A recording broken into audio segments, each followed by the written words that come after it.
Bam, bam, bam.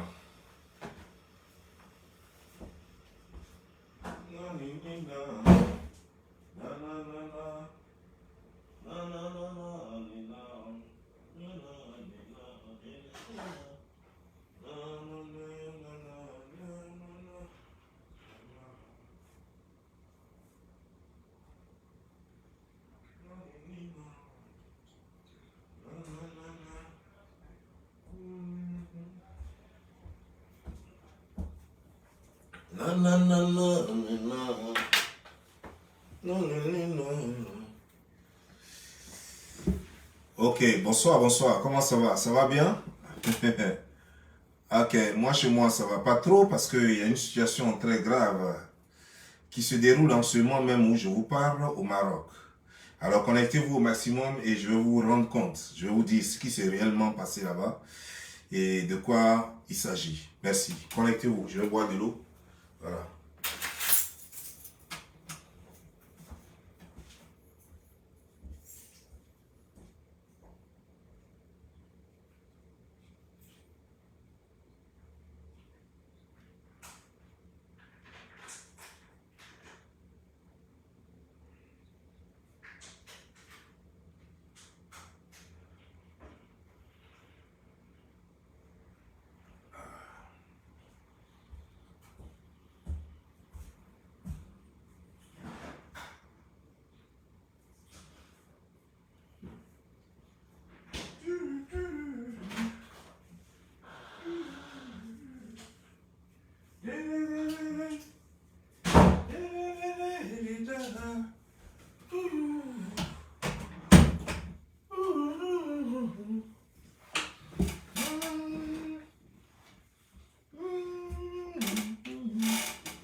Où sont les images que je vais vous montrer?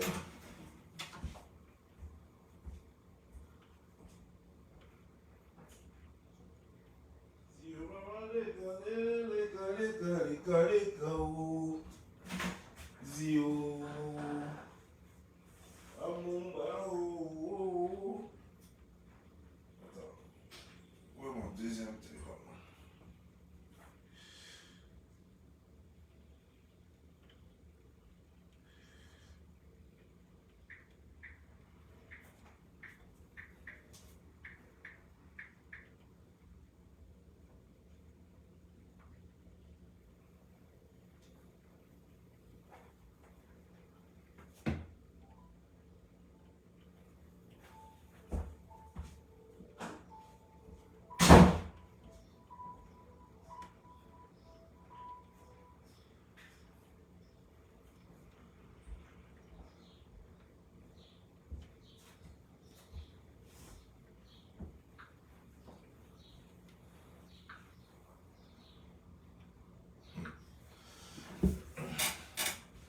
Ce qui se passe est très grave. C'est très très grave. C'est même très grave.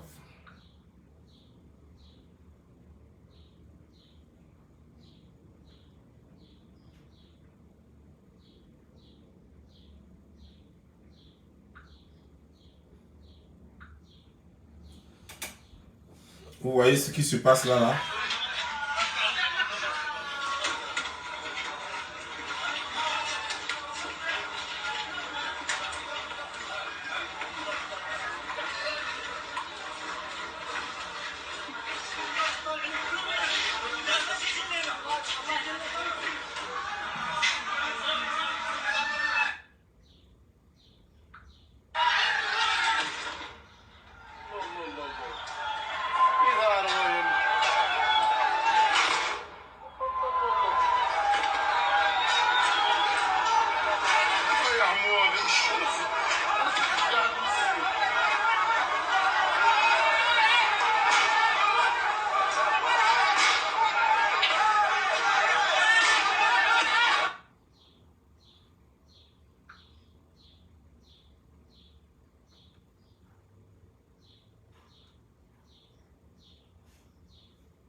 Partagez la vidéo, partagez au maximum.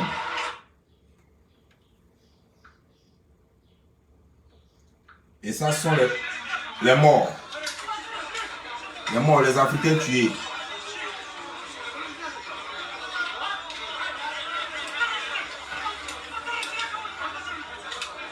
Vous voyez au sol là, c'est versé de morts.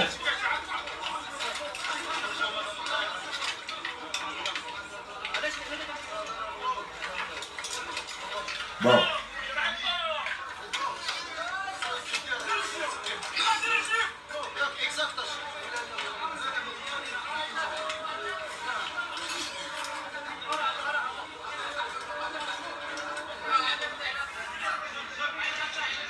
Bon. Je vais vous expliquer. Je ne vais pas attendre les retardataires. Moi, je vais commencer ma vidéo. Bonsoir, bonsoir. Je suis Don Giovanni, le slammer. Bob Lee, pour les autres. C'est toujours la même personne. Il y a eu une mutinerie. En fait, je ne peux même pas appeler ça une mutinerie. Il y a eu des indisciplinés, des fous. C'est comme ça qu'il faut les appeler. Vivant au Maroc et pensant faire la loi au Maroc. Vous voyez, nous, Africains, souvent, quand je dis que souvent on est bêtes, les gens ne croient pas. Les Africains deviennent de plus en plus stupides. Vous allez dans le pays des gens et vous faites la guerre aux autorités sur place. Et au moins, si vous aviez raison, ça se comprend. Mais vous avez tort, vous êtes dans l'illégalité, et c'est vous qui voulez amener tout un pays à ne pas respecter ses lois et sa constitution. Mes chers frères, je vais vous raconter ce qui s'est passé. À Tanger, au Maroc, il y a une ville qui s'appelle Tanger. C'est là-bas que se trouve la frontière entre l'Espagne et le Maroc. Et à cette frontière-là, généralement à la fête, à la veille ou pendant la fête de Tabaski ou de Ramadan, je crois que ça doit être Ramadan, les gens ont l'habitude d'ouvrir cette frontière-là expressément pour aider les Africains. Pour aider les Africains qui sont là-bas et qui veulent rentrer en Espagne. Les gens font exprès, ils ouvrent ça un peu et puis les gens passent. Ça leur permet eux aussi de ne pas être en surnombre, de ne pas être envahis par les Africains qui sont au Maroc. Donc ils ouvrent expressément un peu et ça se passe discrètement, généralement, sans que personne ne sache. Il s'avère que la fête passée, je ne sais pas si c'était la fête de Ramadan, passée là, les gens n'ont pas ouvert la frontière. Ils n'ont pas ouvert la frontière alors que pendant ce temps, beaucoup d'Africains étaient allés se cacher déjà dans la brousse en attendant qu'on ouvre la frontière pour qu'eux ils profitent pour passer pour aller en Espagne. Malheureusement pour eux, on n'a pas ouvert cette frontière-là. Ce jour-là, pendant cette fête-là. Alors, ils ont attendu jusqu'à bientôt, ce sera une nouvelle fête, il paraît, de Tabaski ou quoi. La fête de Tabaski, bientôt. Alors, qu'est-ce qu'ils ont fait? Ils se disent, en ayant l'espoir que cette fois-ci, les gens vont ouvrir la frontière. Alors, ils sont allés en grand nombre. Il y a quelque chose qui se passe, je suis un peu étonné, mais on dirait qu'il y a quelque chose qui ne va pas. On dirait que je suis en mode de restriction, je ne sais pourquoi. Mais moi, je n'ai pas eu une notification, mais le fait, je vois 300 et quelques personnes connectées, alors que ça fait quand même 11 minutes que je suis connecté, ce qui est anormal. Je crois que je dois être en mode de restriction. Donc, partagez au maximum la vidéo. Bon, non, je vais finir ma vidéo pour finir rapidement parce que c'est pas normal. Il y a quelque chose qui ne va pas. Bref. Donc, ils vont en nombre dans la forêt pour attendre que les gens ouvrent la frontière. Le problème, c'est quoi? Tellement ils étaient en nombre là-bas, finalement, qu'ils ont cassé eux-mêmes, puisqu'ils sont nombreux, finalement, ils ont cassé eux-mêmes la frontière, ils ont forcé la frontière, ils ont ouvert la porte, et ces immigrés, certains sont passés. 58 personnes ont pu rentrer en Espagne. Alors, les autorités espagnoles ont interpellé les autorités marocaines qui, à leur tour, le gouvernement marocain a commencé à mettre la pression sur la gendarmerie marocaine qui, à son tour, a envoyé du monde là-bas, des forces de l'ordre, pour sécuriser le secteur. Les autres qui n'ont pas pu passer, mécontents, ont pris des gourdins, des bâtons, des couteaux, tout ce qu'ils peuvent apprendre, et ils ont commencé à se battre, en fait, à attaquer les forces de l'ordre. Les forces de l'ordre, n'ayant aucun choix, étaient obligées d'ouvrir le feu à balles réelles. Il y a eu des morts. Et jusqu'à l'heure où je vous parle là, il y avait encore 4 gendarmes marocains tués. Vous comprenez donc que la situation sera très grave. Parce que lorsque il y a d'abord un Marocain tué dans cette histoire, c'est déjà grave. Mais à plus forte raison, un corps habillé marocain tué dans cette histoire, ça devient encore pire. Et donc, les Marocains fâchés ont tué plein d'Africains sur place et ont fait des autres des prisonniers. Et certainement qu'ils vont faire encore des rafles dans le pays, dans tout le pays.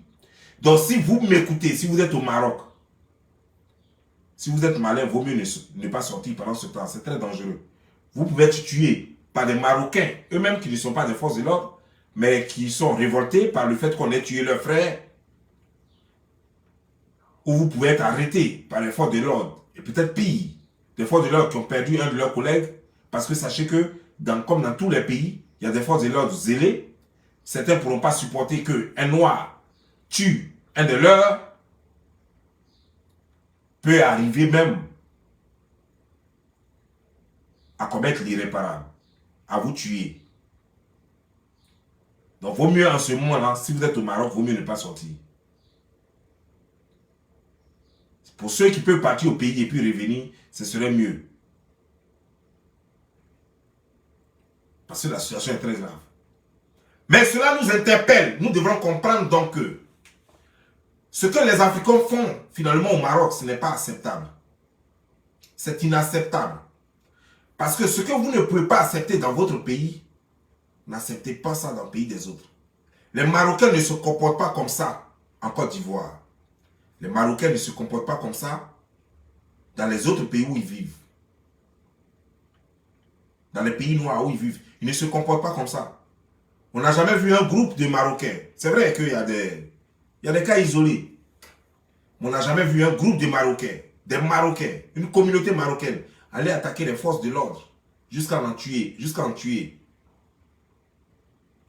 Alors quand vous êtes dans le pays des gens, sachez vous comporter. Parce qu'après, maintenant, vous voulez forcément aller en Espagne, là, vous êtes mort maintenant, ça vous fait quoi? Sur quoi vous comptez même au juste? Aller attaquer les forces de l'ordre. Dans un pays qui n'est pas le vôtre. Dans un pays où vous êtes illégalement. Vous allez attaquer les forces de l'ordre de ce pays-là. Vous êtes quand même courageux. Hein? Et ça, c'est le désespoir. Cela amène au désespoir. En fait, c'est le désespoir qui crée ce genre de choses, je veux dire. Parce que si ce n'est pas le désespoir, je ne vois pas comment est-ce que votre vie peut ne rien vous coûter. C'est aussi l'enfer comme ça au pays. Est-ce que nous sommes en arrivé à ce point-là, dans nos pays africains, au point que la vie même ne vaut pas la peine, ou la vie ne vale pas la peine? Donc la vie ne vaut plus la peine en Afrique, à tel point qu'on vient la vendre cadeau, on vient se sacrifier à la porte de l'Occident. On vient de se sacrifier en choses, comment dire, genre, au Maghreb. Est-ce qu'il n'y a même pas espoir? On ne peut plus vivre de bananes. On ne peut plus vivre d'agriculture.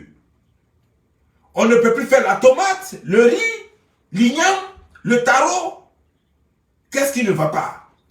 Est-ce qu'il n'y a plus de petits métiers qui ne peuvent pas faire vivre son homme? Payer je ne sais combien de centaines de mille pour venir au Maroc. Rester là sans travail. Errer pendant des mois, peut-être même des années. Pour certaines, se prostituer. Pour d'autres, voler. En attendant qu'une porte s'ouvre. Pour arriver finalement dans l'Europe et souffrir. Rester là sans papier, sans avenir, sans travail. Rester là sans même domicile. Est-ce que ça vaut la peine? Ça vaut la peine de vendre sa vie. Si encore elle était vendue. Ça veut dire que si on payait quelque chose à vos parents, c'était encore bien. Mais donner sa vie gratuitement. Pourquoi? Pour arriver en Europe. Si vous saviez ce qu'il y a en Europe, vous n'alliez même pas forcer. La France est mieux que l'Espagne. Et pourtant, j'étais en France.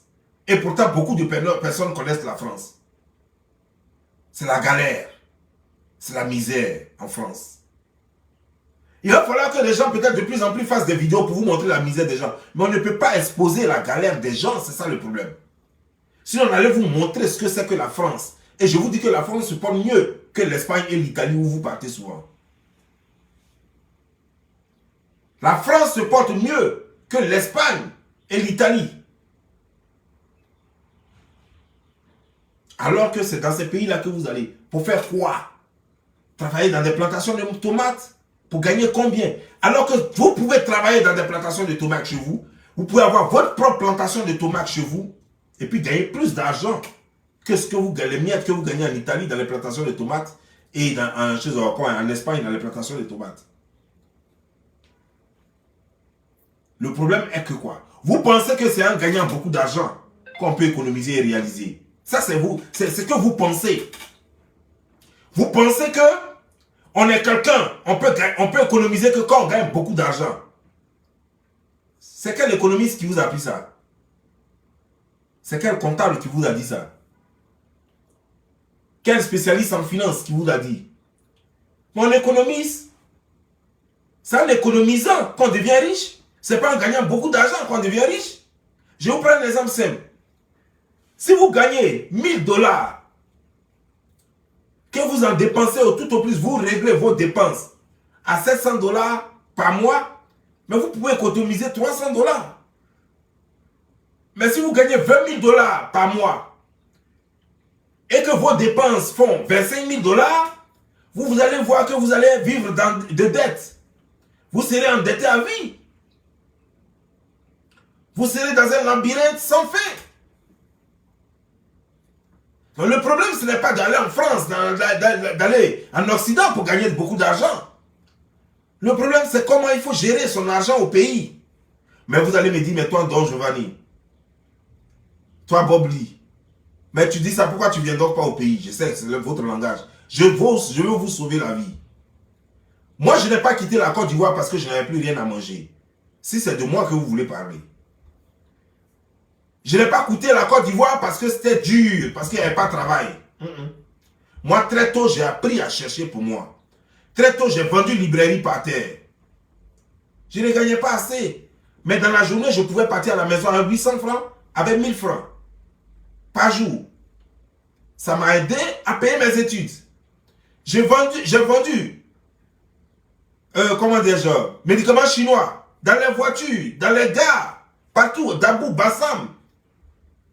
Je l'ai fait. Je n'ai pas eu honte, je n'ai pas dit, si je le fais, la gauche jolie qui passe là-bas, elle les fesses là, elle ne va plus me regarder avec respect. Je m'en foutais des gens. Je savais que j'avais un but à atteindre. Et je le faisais. Certains aimaient ce que je faisais. Certains m'invitaient même dans leur bureau. Certains me respectaient. Pendant que d'autres qui étaient plus vagabonds que moi, en fait, plus vauriens que moi, en fait, plus malheureux que moi, se moquaient de moi au quartier. Pendant ce temps, des gens me respectaient quand je partais au plateau pour vendre. Les gens me parlaient avec respect et considération. Parce qu'ils savaient que le petit rentrait se débrouiller. Et les gens me posaient des questions. Comment je suis arrivé à cela? Je leur dis que non, je fais cela pour payer mes études. Et ils m'encourageaient. Ils me donnaient des pourboires. Mais et vous? L'Afrique vous a dépassé. Et pourtant, il y a beaucoup à faire encore. Je suis ici parce que l'Afrique est dangereuse. Je ne suis pas ici parce qu'il y a plus d'espoir en Afrique. Je suis ici parce que l'Afrique était dangereuse hier et elle est toujours dangereuse. Parce qu'il n'y a pas de place pour les gens qui parlent trop comme moi. Parce que les gens qui parlent trop comme moi en politique, on veut les faire taire à jamais. Voilà pourquoi j'ai quitté la Côte d'Ivoire. J'ai pas quitté la Côte d'Ivoire parce qu'il n'y avait plus, on ne peut pas gagner. On peut être multimillionnaire sans avoir même quitté une seule fois la Côte d'Ivoire. Il y a tellement à faire en Côte d'Ivoire. Si vous voyez que je ne vais pas régulièrement en Côte d'Ivoire, ce n'est pas parce que je ne sais pas quoi faire là-bas. C'est parce que j'ai peur du système dans lequel nous sommes en Afrique. J'ai peur des gouvernants. J'ai peur des dirigeants. J'ai peur de la police, de la justice. Voilà de quoi j'ai peur. Sinon, on a tout pour réussir en Afrique. La vie elle coûte tellement cher, tu ne peux même pas savoir combien de fois ta mère a souffert pour te mettre au monde. Et toi, bêtement, tu t'en vas donner cette vie gratuite. C'est-à-dire que tu ne penses même pas à la souffrance de ta mère. Elle aurait pu t'avorter, peut-être c'était mieux. Elle aurait pu te jeter à la poubelle. C'est pourquoi vous voyez certaines femmes jettent les enfants à la poubelle. C'est vrai, ça fait mal, c'est pas encouragé. Et si jamais on pouvait savoir vraiment ce que chacun allait faire de sa vie, il y a vraiment des enfants qu'on allait jeter à la poubelle, quoi, je vous jure. Parce que comment quelqu'un peut aller, vous savez comment, les gens sont en train de tirer avec des armes, et vous avez des bâtons, puis vous partez affronter les armes. Mais dis donc, il faut être suicidaire pour le faire. Vous croyez où? Et puis en plus, dans le pays des autres, vous avez des bâtons, des couteaux. Les gens ont des mitraillettes, des armes automatiques. Et vous êtes là, oh, vous comptez sur votre nombre là. Vous savez combien de balles peut tirer une mitraillette? Votre nombre là, vous pensez que ça peut résister contre 3 mitraillettes? Mais attendez.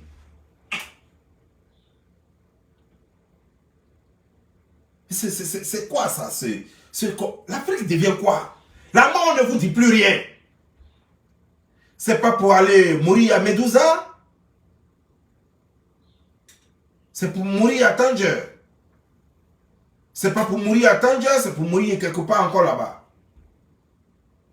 La vie ne vous dit plus rien. Votre propre vie, si elle ne vous dit rien, ce n'est pas la vie d'autrui qui va vous dire quelque chose. Chaque fois, on nous parle de naufragés sur les bateaux. Mais en réalité, il n'y a pas de naufragés.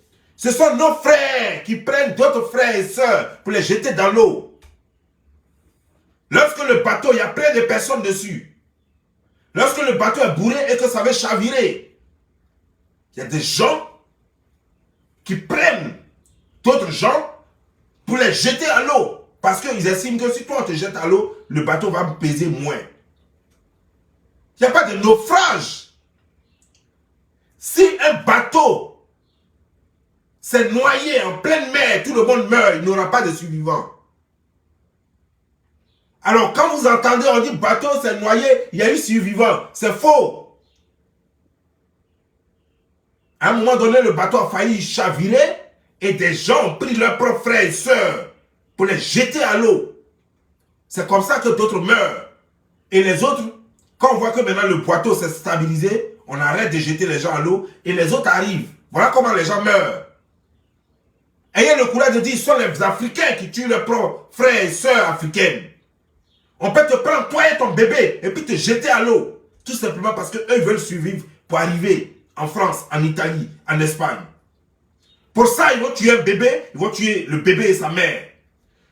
Dans quel monde nous sommes désormais? Ailleurs, les gens protègent les enfants, les gens protègent les mères. Une femme, elle a besoin d'être protégée. Un bébé, il a besoin d'être protégé. Mais non, pas dans ce siècle-là. Maintenant, qu'est-ce que les gens font? Les femmes deviennent des sacrifices. Il faut les sacrifier dans l'eau pour que des hommes passent. Parce qu'elles sont les plus faibles, parce qu'elles n'ont pas de pouvoir, parce qu'elles n'ont pas de force. Alors deux grands gaillards vont attraper ces femmes avec leurs enfants et les jeter à l'eau. Et elles vont mourir. Et ils vont passer et tout le monde va garder le secret parce que tout le monde est complice. Parce que tout le monde est complice, alors tout le monde gardera le secret. Ils sont tous des criminels, tous ceux qui ont pu traverser. Sont tous des criminels autant qu'ils sont. Tous ceux qui ont pu traverser la mer sont tous des criminels. Tous autant qu'ils sont. Parce qu'ils ont vu et ils n'ont pas dénoncé. Parce qu'ils ont su et ils n'ont pas dénoncé. Parce qu'ils ont entendu et ils n'ont pas dénoncé. Tous autant qu'ils sont, femmes comme hommes, sont tous des criminels. Parce qu'ils savent exactement ce qui s'est passé. Et ils savent qu'il n'y a jamais eu de naufrage. Ils savent très bien qu'il n'y a jamais eu de naufrage. Et que des crimes ont été commis. Des homicides volontaires ont été commis pendant la traversée. Mais personne ne veut parler de ça. Pourquoi personne n'en parle? L'Africain est devenu démon dans l'âme. Et après, nous sommes étonnés quand on vient dans les pays comme l'Europe. Et après, on souffre. Nous sommes étonnés parce qu'on a commis des crimes. On a tué des enfants et des femmes. Avant, on sacrifiait des hommes. Ce n'est pas les femmes et les enfants qu'on sacrifiait. Nos parents sacrifiaient les hommes parce que les enfants et les femmes doivent conserver, doivent préparer l'avenir. Parce que les femmes et les enfants sont l'avenir. C'est pourquoi les hommes vont en guerre et que les femmes restent à la maison. Aujourd'hui, ce sont les femmes qu'on prend pour jeter à l'eau, pour les sacrifier. On les jette dans la gueule du démon océan. On les jette dans la gueule du dragon océan. Et on est content de passer. Parce qu'on a plus de force. Parce qu'on a plus de muscles. Et le monde se tait. Et personne ne dénonce cela. Parce que tout le monde a peur qu'on les tue. Parce que tout le monde est complice. Depuis le propriétaire du bateau, jusqu'au convoyeur, jusqu'aux passagers. Tout le monde est complice de cela. Et ça se passe sous nos yeux. Et personne ne parle. À quel moment ça va s'arrêter? Si nous ne dénonçons pas, c'est nos sœurs qui meurent.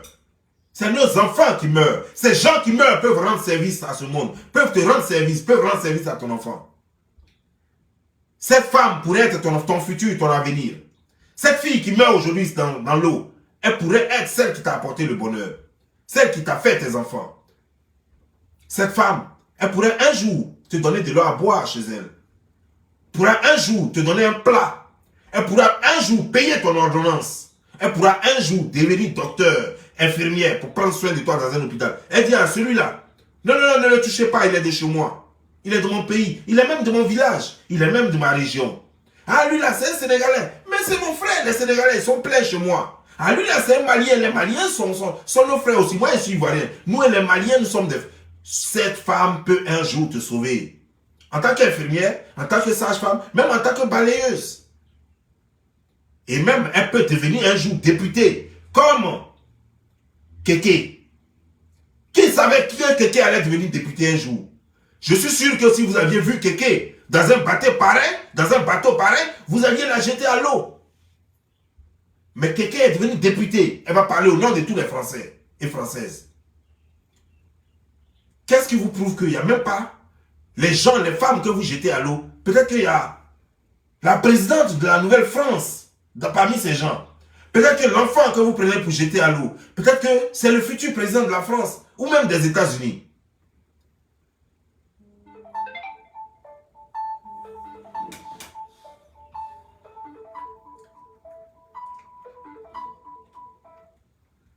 Ou même des États-Unis. Mais que devient mon Afrique? Vous n'avez plus de cœur. La mort ne vous dit plus rien. La mort, c'est comme un jeu désormais. Vous flirtez avec la mort, vous embrassez la mort tous les jours. La mort, c'est devenu votre compagnon. Elle est devenue votre compagnon et vous n'en avez plus peur. Avant, on nous effrayait, quand on était petits, on nous effrayait avec la mort. On dit, tu touches à ça, tu vas mourir. Aujourd'hui, c'est juste un jeu. Quand on dit, tu touches à ça, tu vas mourir, c'est là même qu'il va s'amuser avec. Quand est-ce que l'Africain va comprendre? Vous êtes dans le pays des gens, vous prenez des machettes, des couteaux pour aller attaquer les forces de l'ordre de ce pays-là. Mais dis donc, mon Dieu, au nom de quoi, au nom de qui? Au nom de quoi et au nom de qui vous allez attaquer des forces de l'ordre dans un pays? D'abord, vous êtes illégalement dans le pays, ce qui est un crime déjà. Et vous allez attaquer les gens illégalement dans leur propre pays. Mais ce n'est pas possible. Que devient ce monde? Que deviennent les Africains? Quelle est l'image que vous voulez laisser au monde entier? Qu'est-ce que vous voulez que le reste du monde retienne de vous? C'est ce que je veux comprendre. Qu'est-ce qu'on devrait retenir? Que les Africains sont des barbares? Que c'est des cannibales? Que c'est des animaux? Que les Africains sont sans cœur? Qu'ils peuvent manger même leurs propres enfants crus pour survivre? C'est l'image que vous voulez donner. Pendant que les autres nations, les autres peuples sont prêts à mourir pour leurs enfants, vous tuez vos enfants. Pendant que les autres feront tout pour survivre, vous donnez un sacrifice.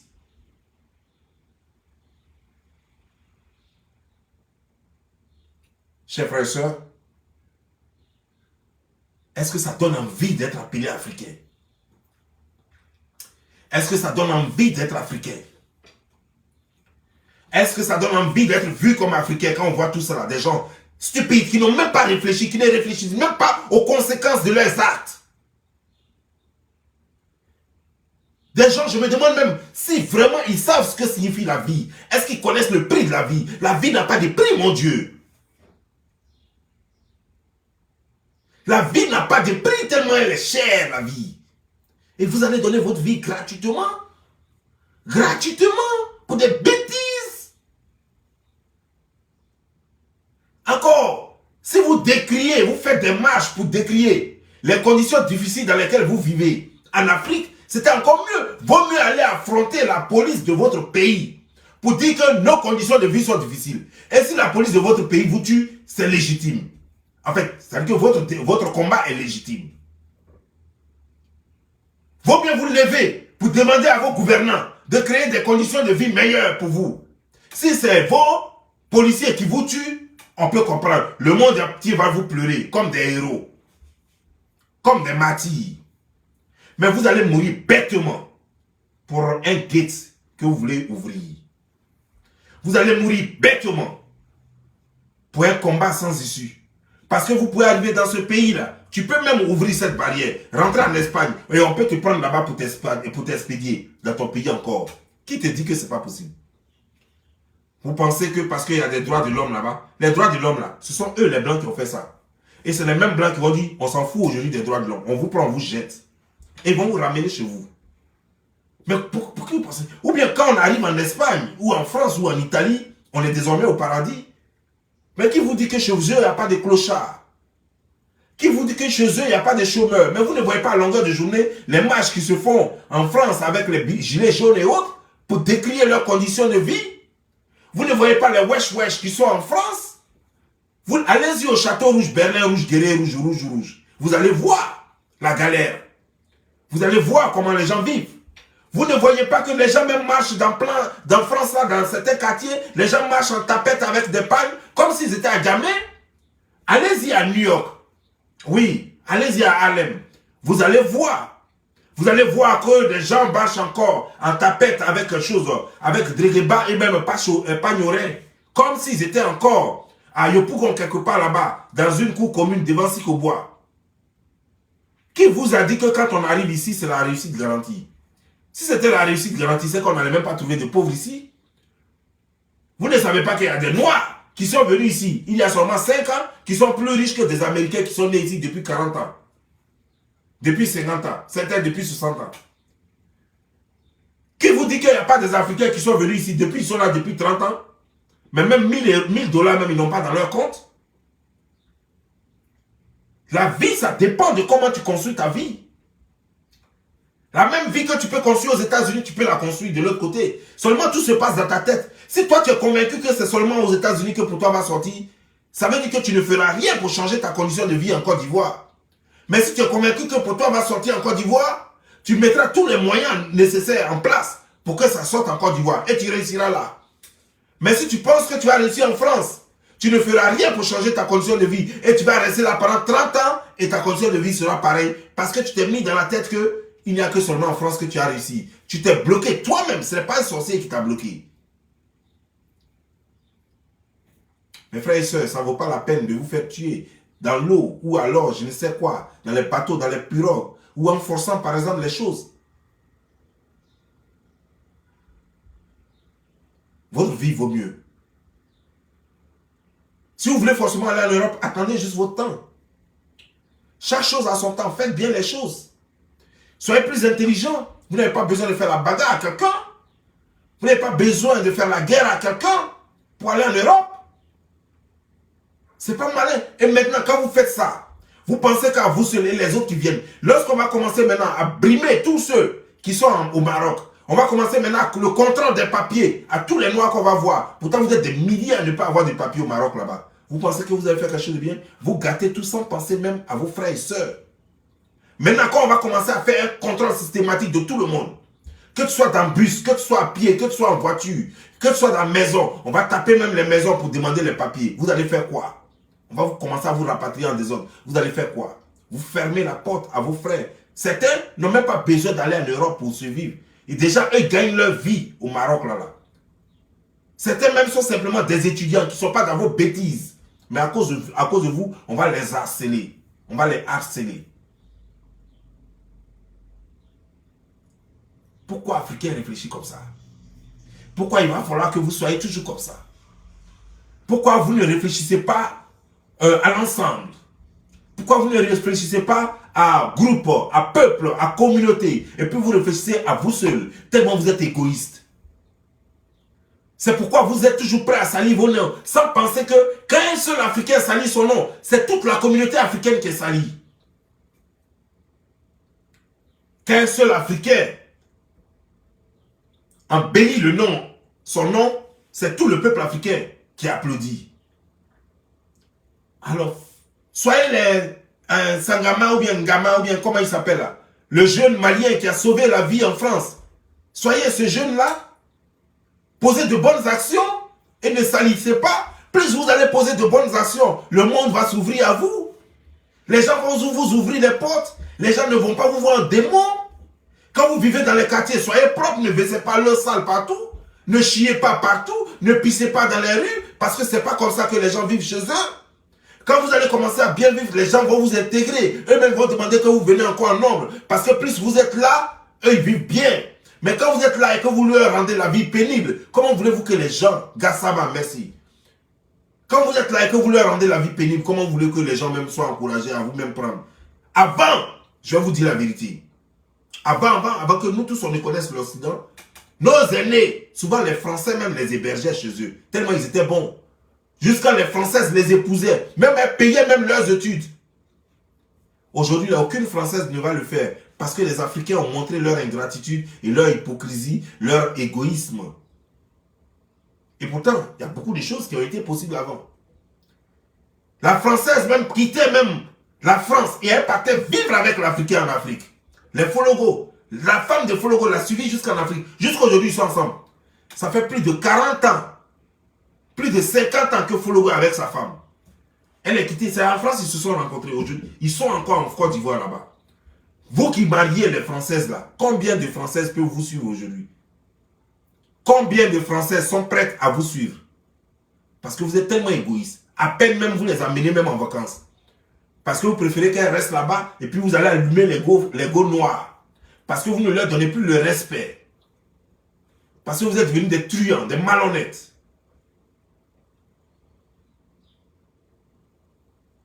Il faut que les choses changent. Bâtissez votre réputation. Construisez votre réputation. Embellissez votre réputation.